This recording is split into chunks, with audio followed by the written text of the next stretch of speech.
Pemët na japin ajër të pastër dhe hije të freskët, prandaj do t'i duam dhe do t'i mbrojmë çdo ditë. Natyra është plot jetë dhe bukuri, ndaj na duhet ta duam, ta mbrojmë dhe ta mbajmë pastër çdo ditë. Toka është shtëpia jone për bashkët, prandaj do ta mbajmë shumë të pastër. Toka është e pastër, fëmijët e lumtur.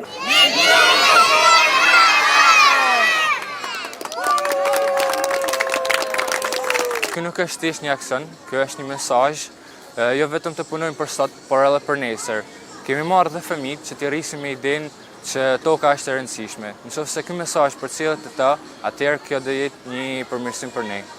Kjo nismë synon të rrisë ndërsimin qytetar, duke përfshirë të gjitha grup moshat. Bashkëpunimi me fëmijët është thelbësor, pasi duhet të fillojë që më herët, në mënyrë që të krijojmë një kulturë të qëndrueshme ndaj mjedisit dhe komunitetit.